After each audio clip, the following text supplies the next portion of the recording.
আজ বৃষ্টি হচ্ছে, তাই ইচ্ছে হলো পিঠা খেতে। তাই বানিয়ে ফেললাম ফুলকো ফুলকো মালপোয়া বা তেলের পিঠা।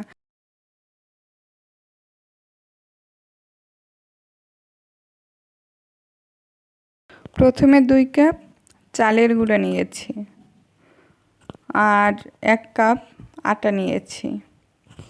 আপনারা ইচ্ছে করলে ময়দাও নিতে পারেন।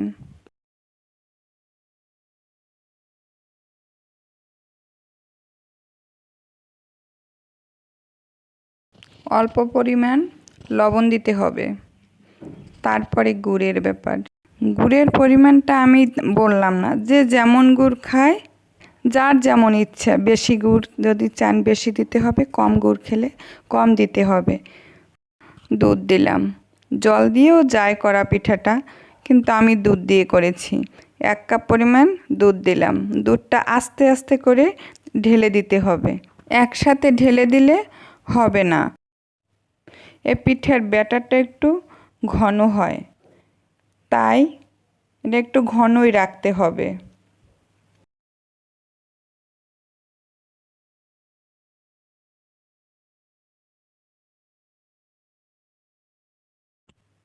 আমি ব্যাটারটা এভাবে রেখেছি।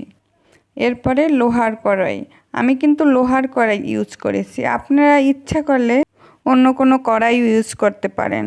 এরপরে তেল দিলাম, তেলের পিঠা তাই একটু বেশি পরিমাণেই তেল দিতে হবে। তেলটা গরম হয়েছে কি না তাই পরীক্ষা করার জন্য আমি 1 ফোঁটা ব্যাটার দিয়ে দিলাম। এরপরে আমি দেখলাম যে আমার তেলটা গরম হয়েছে, ঠিকঠাক মতো গরম হয়েছে। এরপর আমি প্রথম পিঠাটা দিয়ে দিলাম। দেখেন তো বন্ধুরা, আমার প্রথম পিঠাটা কি সুন্দর করে ফুলে উঠেছে। পিঠাটির এপাশ ওপাশ ভালো করে ভেজে নিয়েছি আমি। আমার প্রথম পিঠাটা বানানো শেষ। একে একে আমি সব পিঠাগুলো ভেজে নিব।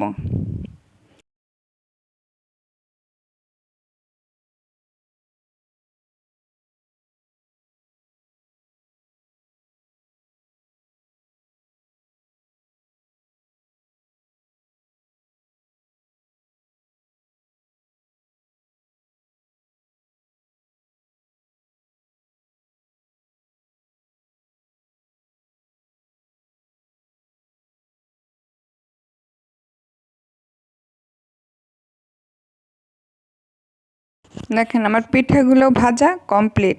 পিঠাগুলো কিন্তু আমার চুপসে যায়নি, একেবারে ফুলকো ফুলকো হয়েছে। পরের দিন পর্যন্ত কিন্তু এগুলো ফুলকোই থাকবে, এগুলো আর চুপসে যাবে না। দেখুন বন্ধুরা, আমার পিঠাটা কি সুন্দর করে কুক হয়েছে, দেখলেই খেতে ইচ্ছে করে। লোভনীয় মালপোয়া বা তেলের পিঠা। আপনাদের যদি এই ভিডিওটা ভালো লাগে তবে লাইক করবেন, শেয়ার করবেন, সাবস্ক্রাইব করবেন। ধন্যবাদ।